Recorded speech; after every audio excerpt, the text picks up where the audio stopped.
Tunggu sebentar ya, saya.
Sambil kita lanjutkan aja, maaf ya.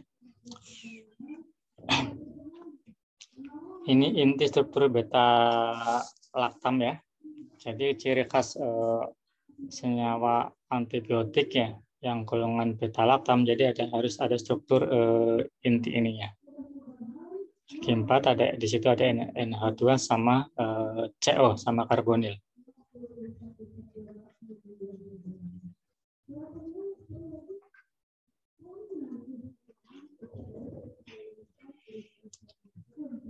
Kemudian ini mungkin sekilas ya sedikit perbedaan ya antara gram positif sama gram negatif ya. Untuk di dinding sel, posisi di dinding sel ada perbedaan pada yang gram positif sama yang gram negatif ya. Jadi perbedaannya di sini antara kalau kita lihat yang gram positif sama gram negatif, posisi perbedaannya ada di ini. Ada enggaknya permukaan makromolekul kapsul ya, sama polisakarida sama membran ini. Itu perbedaannya. Jadi kalau gram positif enggak ada, ini yang harus dilewati. Ya. Tapi kalau gram negatif, obatnya harus melewati sisi ini. Ya. Ini ada dua perbedaan secara bagian-bagian yang ada di bakteri gram positif sama gram negatif. Jadi perbedaannya di struktur yang ini. Ini secara diagram diagram perbedaan cara pelindungan beta laktamase terhadap bakteri gram positif dan gram negatifnya. Kemudian pada tingkat molekul ya, mekanisme kerja antibiotik beta laktam ditunjukkan oleh serangan nukleofil ya dari gugus hidroksil serin enzim transpeptidase ya. Kalian mungkin di organik ya. Kalau di organik kan kita sudah dikenalkan mungkin salah satu namanya nukleofil. Ada yang istilah nama nukleofil, gugus penyerang biasanya. Kalau dalam mekanisme reaksi, serangannya itu salah satunya dari gugus serangan dari nukleofil. Nukleofil itu juga bisa biasanya bentuknya itu negatif ya. Biasanya dia itu muatannya negatif kalau nukleofil. Makanya ini salah satu contoh di sini dalam kasus ini dia itu gugus hidroksil ya. Gugus hidroksil OH- ya.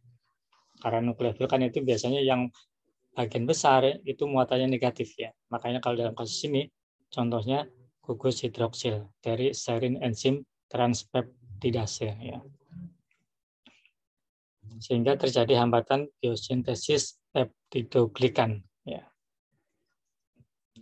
Kemudian akibat sel menjadi lemah dan dinding sel pecah atau lisis karena adanya tekanan turgor dari alam sehingga bakteri akan mengalami kematian. Ini secara proses.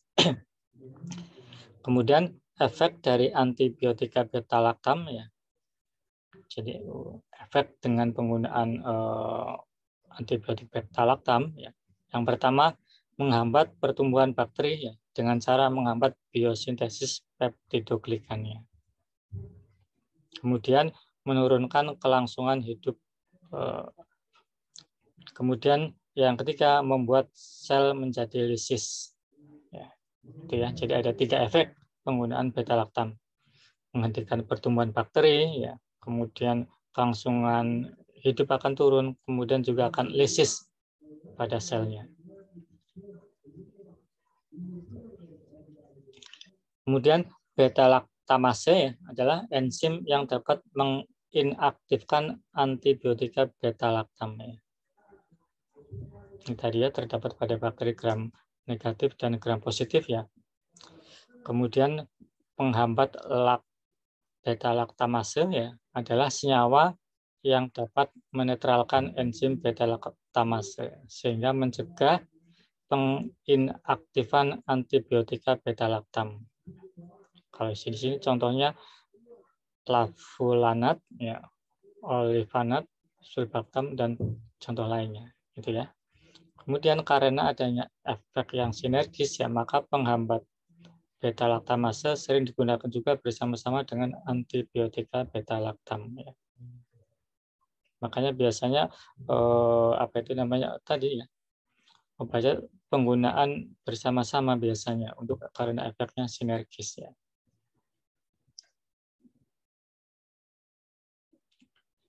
Mungkin kita lihat salah satu contoh golongannya ya, salah satu golongan turunan yang sering dipakai ya, yang sering dipakai. Yang pertama penisilin. Ya.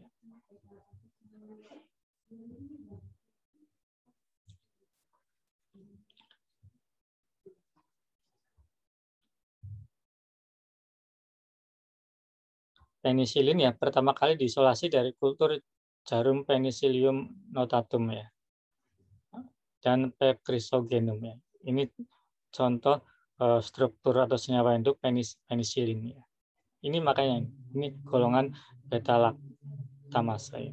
Ini ada N, ada CO. Minimal ada ininya. Ya, di sini ada alifatiknya ya. Di sebelah kiri ada alifatik ya. Di sini ada gugus apa itu namanya gugus tio ya. Segi 5 yang ada tionya ya. Ini yang dimodifikasi di sini di sisi kanan sama kiri beta laktam ya. R-nya bisa dirubah-rubah kalau kita modifikasi ya. Kemudian pada sisi yang di sini juga bisa dirubah-rubah nih. Ya misalkan pada sisi ini ujung ini OH bisa dirubah-rubah, dimodifikasi ya untuk mempelajari ya. Di tabel 43 ini ya, salah satu contoh modifikasi ya struktur beta laktam yang sudah ada ya. Misalkan penisilin G ya, R-nya diganti ini metilfenil ya. Kemudian penisilin V ya, ada OCH2 OCH2 fenil, R-nya diganti. Jadi penggantian di sisi-sisi R-nya ya. Udah banyak modifikasi dari penisilin.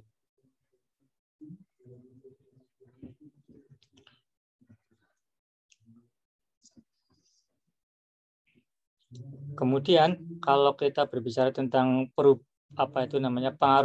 pengaruhnya dari perubahan struktur di bagian penisilin ya terhadap aktivitasnya. Yang pertama, penisilin yang tahan asam ya, yaitu karena adanya gugus penarik elektron. Nah, ini yang penisilin yang tahan asam. Ini karena di situ ada gugus penarik elektron.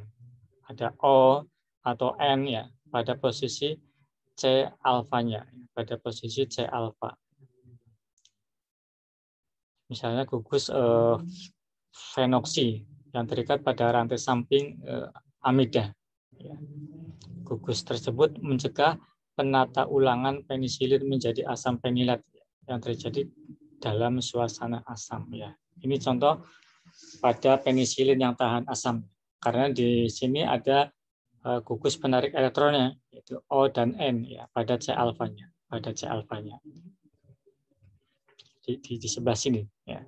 Ada N sama CO ya, ini di C alfanya. Ini C namanya C alfa. Di C alfa ini ada gugus O-nya. Ini yang penisilin tahan asam, pengaruh penarik elektron. Ada N sama O. Kemudian berikutnya ada penisilin yang tahan terhadap beta laktamase. Ya. Kalau ini oleh faktor karena ada gugus meruah. Ya. Gugus meruah itu apa ya? Gugus besar ya, gugus yang besar ya, pada rantai samping. Ya. Misalkan cincin aromatik ya. Misalkan karena di situ ada cincin aromatik yang pada kedudukan orto ya mengandung gugus halogen atau metoksi. Ya, jadi di sisi rantai aromatiknya ada ketambahan gugus-gugus yang lumayan meruah. Kalau di sini contohnya ada gugus halogen sama metoksi. Ya, apalagi kalau yang ada pencabangan lagi, ya, lebih besar lagi.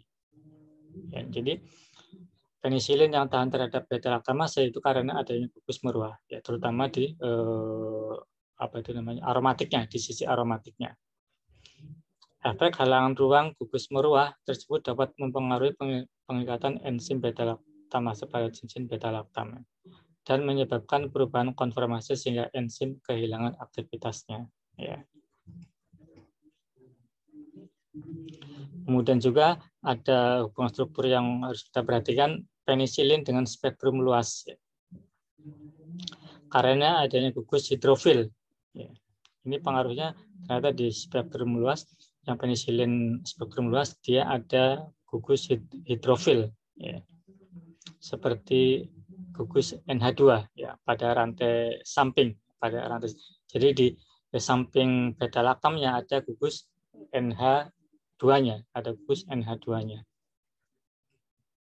sehingga penembusan obat melalui pori saluran protein membran terluar bakteri gram negatif menjadi lebih besar ya. Ini pengaruhnya, dia akan kemampuan menembus membrannya lebih besar lagi kemampuannya. Karena apa? Karena ada gugus hidrofil.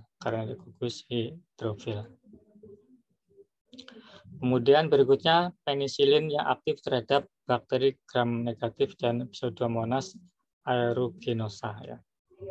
Ini kenapa? Karena ada gugus yang bersifat asam ya, pada rantai sampingnya. Ya. Bisa dalam bentuk karboksilat ya, bisa dalam bentuk SO3H, bisa dalam bentuk NH2. Ya, ini gugus-gugus yang bersifat asam ya. Itu ya. Jadi karena adanya di rantai sampingnya ada penyamaan gugus yang sifatnya dia itu asam. Kemudian ada juga penisilin yang bekerja sebagai praobat ya. Mungkin di kimia medisinal 1 ya. Kalian sudah belajar tentang praobat ya, modifikasi praobat ya. Ini didapat melalui beberapa cara. Yang pertama dibuat turunan penisilin dibuat dalam bentuk garam ya, dibuat dalam bentuk garam ya. Ini contohnya yang prokain penisilin G ya. Kemudian juga menutupi gugus amino bebasnya ya. Yang pertama dibuat bentuk garamnya ya. Kan banyak lah. Kalau kalian baca contoh-contoh obat, banyak contoh obat yang ternyata dibuat dalam bentuk garam ya. Kemudian yang kedua menutup gugus amino bebas ya. Misalnya yang terdapat pada struktur amfisilin ya, dengan membentuk gugus amida yang akan diurai kembali pada in vivo. Ini contoh obatnya pada piperacillin, ya. Ada apalsilin. Ya. Ini yang pada penutupan gugus amino bebas. Jadi gugus amino bebasnya akan ditutupi. Kemudian yang berikutnya dengan cara membentuk ester ya, membentuk ester pada gugus karboksil yang terikat atom C3 ya. Yang membentuk ester pada gugus karboksil yang terikat pada atom C3. Jadi dirubah jadi ester pada atom C3-nya. Ya. Contohnya ini, becamfisilin salah satunya. Ya, ini beberapa hubungan struktur, pengaruh perubahan-perubahan struktur ya terhadap keaktifan dari beta-laktamasenya. Kemudian yang berikutnya turunan cefalosforin ya, turunan cefalosforin. Kalau cefalosforin ya ini pertama dia itu juga diisolasi dari ekstrak jamur juga ya, dari jamur cephalosporium. Ya. Ini antibiotik beta-laktam ya, yang struktur miripnya hampir sama dengan penisilin ya, yang strukturnya hampir sama dengan penisilin. Ya. Tetap ya. Ada struktur beta-laktamnya hampir sama dengan penisilin. Kemudian kalau kita coba langsung lihat pengaruh ya atau hubungan struktur aktivitasnya. Yang pertama ya, pada umumnya turunan cefalosforin berbeda pada gugus-gugus yang terikat pada posisi 7 atau 3 dari cincin intinya, cincin sevemnya, yang kita sebut cincin sevem ya. Jadi pada posisi 7 sama 3 ya. Posisi C7 sama 3 yang ada perubahan-perubahannya biasanya ya. Makanya modifikasinya kebanyakan di sini ya, di posisi C7 1 3.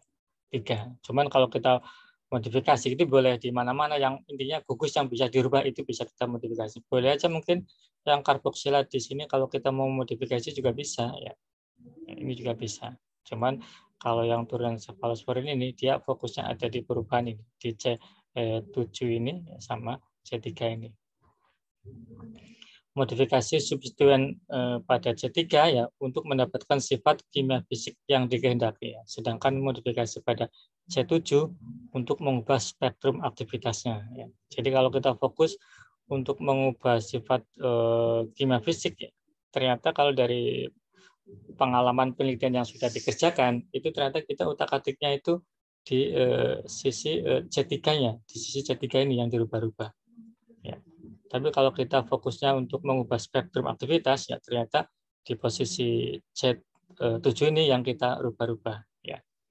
Soalnya kalau kita berbicara hubungan struktur aktivitas, berarti itu sudah dikerjakan ya. Ini penelitian yang sudah dikerjakan dan kesimpulannya ada. Ya. Kesimpulannya seperti yang poin-poin yang diterangkan dalam hubungan struktur aktivitas. Ya. Jadi poin-poin yang ada dalam hubungan struktur aktivitas itu sudah dikerjakan ya, penelitiannya sudah dikerjakan, makanya bisa disimpulkan ya kalau perubahan di C3 untuk fokusnya di perubahan di sifat kimia fisika. Ya, kalau di perubahan di C7 fokusnya di pengubahan untuk di spektrum aktivitasnya.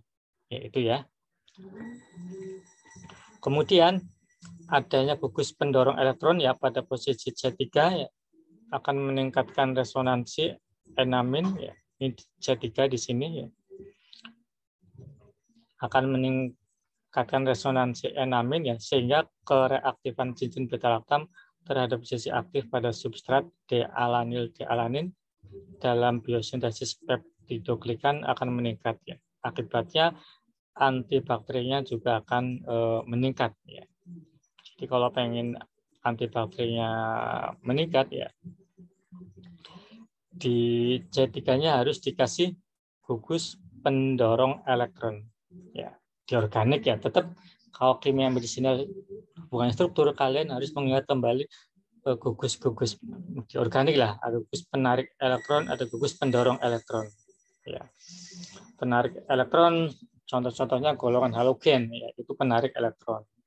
Kemudian gugus pendorong elektron contohnya apa itu namanya senyawa gugus-gugus alkil ya. Gugus-gugus alkil itu pendorong elektron.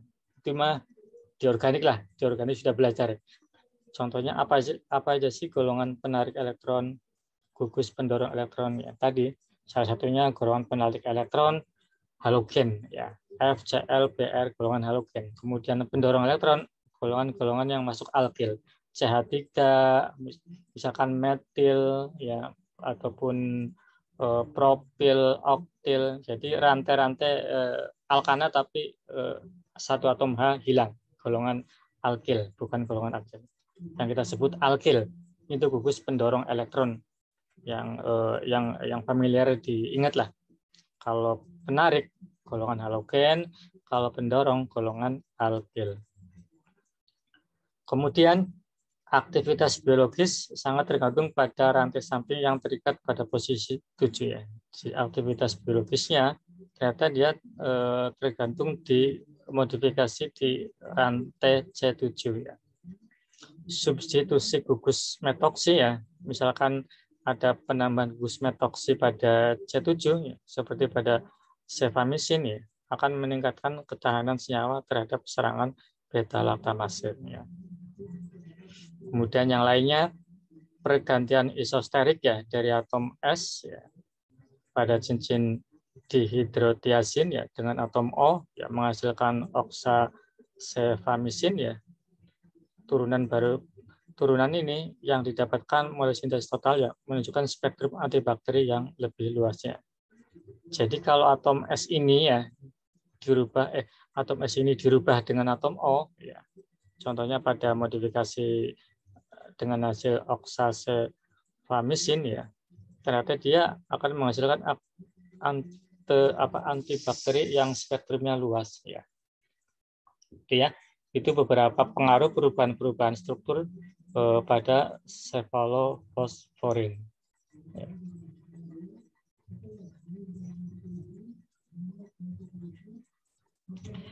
Kemudian berikutnya amfenikol ya. Turunan amfenikol adalah antibiotik yang terdiri dari kloramfenikol dan senyawa sintetik analognya. Ya. Ini juga senyawa bakteriostatik. Ya. Kalau mekanisme kerjanya, ini menghambat biosintesis protein pada siklus pemanjangan rantai asam amino. Ya. Yaitu dengan menghambat pembentukan ikatan peptida dan biosintesis protein. Ini beberapa contoh ya, beberapa contoh turunan amfenikol. Ini beberapa modifikasi ya pada turunan amfenikol ya. Udah banyak ya. Ada asidamfenikol, ada kloramfenikol, ada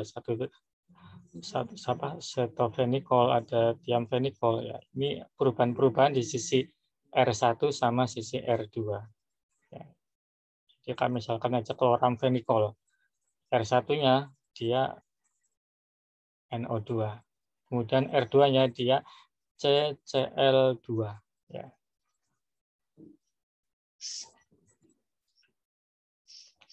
Mungkin satu HSA ya yang coba Yang coba dilihat satu hubungan suatu aktivitas pada modifikasi ya pada cincin bensennya.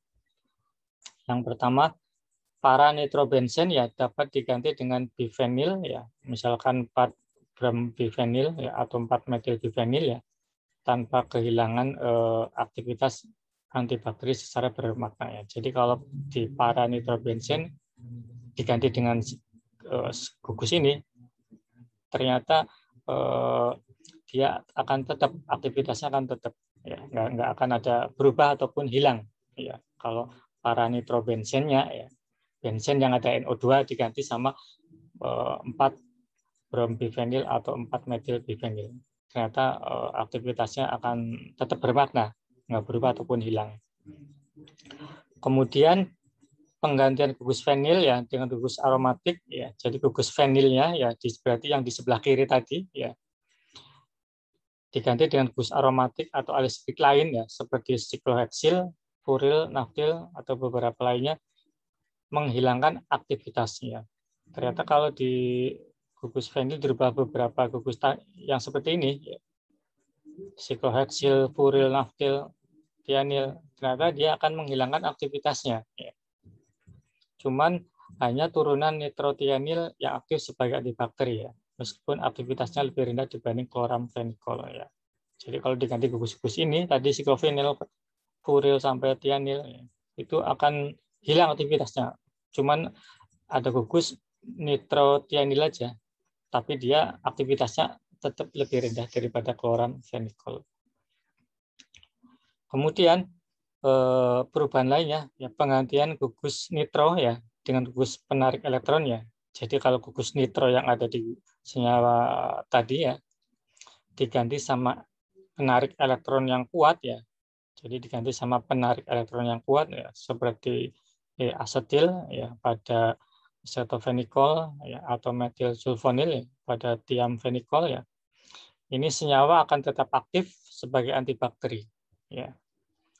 Penggantian dengan substituen lain CN, CONH2 atau halogen atau gugus-gugus ini ya atau gugus heterosiklik akan menghilangkan aktivitas ya.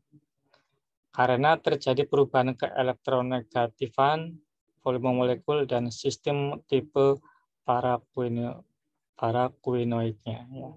Ini ternyata penggantian gugus-gugus ini ya akan menyebabkan hilangnya aktivitas ya, karena ada perubahan-perubahan di keelektronegatifan di volume molar ya. Ini pengaruh perubahan-perubahan gusnya terhadap perubahan di keelektronegatifannya, kemudian volume molekul dan sistem tipe paraquinoidnya.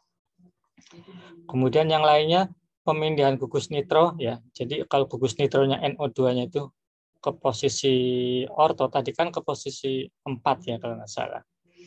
Kalau dipindah ke posisi orto sama meta, ternyata dia akan menurunkan aktivitasnya. Itu ya, itu beberapa hubungan apa itu namanya perubahan struktur ya, perubahan di R1 R2-nya di turunan phenicol. Ya. Mungkin sementara itu aja ya yang dijelaskan.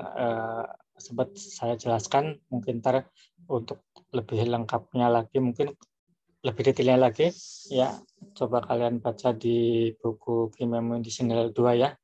Di sini mungkin saya akan cuma beberapa poin antibiotika secara detail, mungkin untuk memahami detailnya harus dibaca di buku Kimia Medicinal 2. Intinya poin-poinnya ini yang harus kita bahas. Fokusnya pengaruh-pengaruh perubahan struktur terhadap aktivitasnya di antibiotika. Mungkin itu aja ya untuk hari ini ya. Maaf ya ada beberapa gangguan ya karena Zoom-nya ternyata belum aktif, jadi putus nyambung ya. Mungkin kedepannya akan saya registrasi ulang dulu Zoom-nya biar mulai dari awal aktif sampai 24 jamnya. Ya. Mungkin itu ya untuk hari ini. Kalau untuk rencana praktikum jam berapa kata Bu Yuni ya?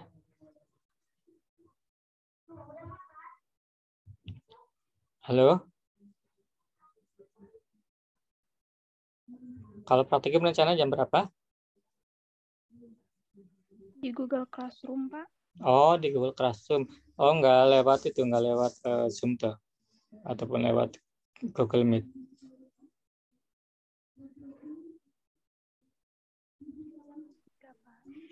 Ya, mungkin itu aja. Ada pertanyaan nggak? Atau cukup? Cukup.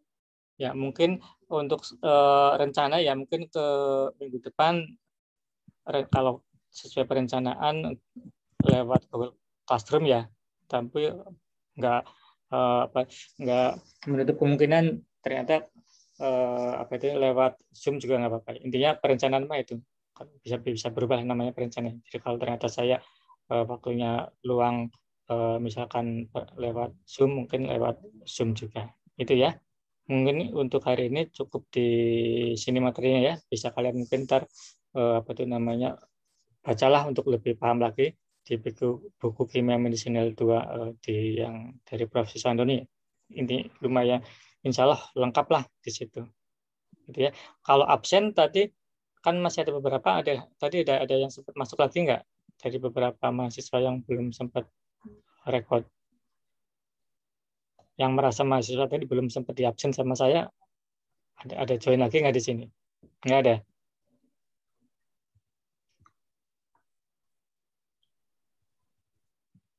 Mungkin itu aja ya kalau gitu ya. Ya, Pak. Coba pahami aja materinya. Intinya semoga bisa memahami kalau ntar mungkin kalian apa itu namanya. Insya Allah kalau mau tentang modifikasi kalian kan sudah belajar ya, tentang HKSA sudah belajar. Cuma di sini kita lebih fokus belajar tentang pengaruh-pengaruh perubahan itu terhadap beberapa obat. Ada antibiotik, ada diuretik, ada di materi UTS mungkin yang banyak juga anti cancer ya, anti inflamasi mungkin ya. Itu pengaruh-pengaruh perubahan strukturnya, gugus-gugus yang menempel di struktur induknya. Ya, kalau di kimia medisinal 1 mungkin kan gimana caranya kita mendapatkan persamaan-persamaan. Yang sekarang harus penjelasannya, kenapa sih dengan adanya gugus ini, ya aktivitasnya gini. Kalau penambahan gugus ini perubahannya gimana. Itu ya. Tadi beberapa contoh pada kasus pada obat antibiotik. Mungkin itu aja ya. Tetap jaga, moga aja tetap sehat ya sampai seterusnya. Semoga ntar materinya bisa dipahami dengan sebaik-baiknya, biar ntar pas UASnya ya bisa mengerjakan, menyelesaikan dengan sebaik-baiknya dengan hasil yang sesuai harapan kita semua. Jangan lupa ikuti protokol kesehatan ya, biar sehat lah, karena kayaknya baru apa itu namanya kasusnya lumayan tambah banyak ya. Jadi tetap ikuti protokol kesehatan sehingga kita tetap sehat, kegiatan kita nggak akan terkendala. Itu aja mungkin ya. Mohon maaf, makasih. Assalamualaikum warahmatullahi wabarakatuh. Waalaikumsalam warahmatullahi wabarakatuh. Terima kasih, Pak. Terima kasih, Bapak. Ya, saya tutup ya.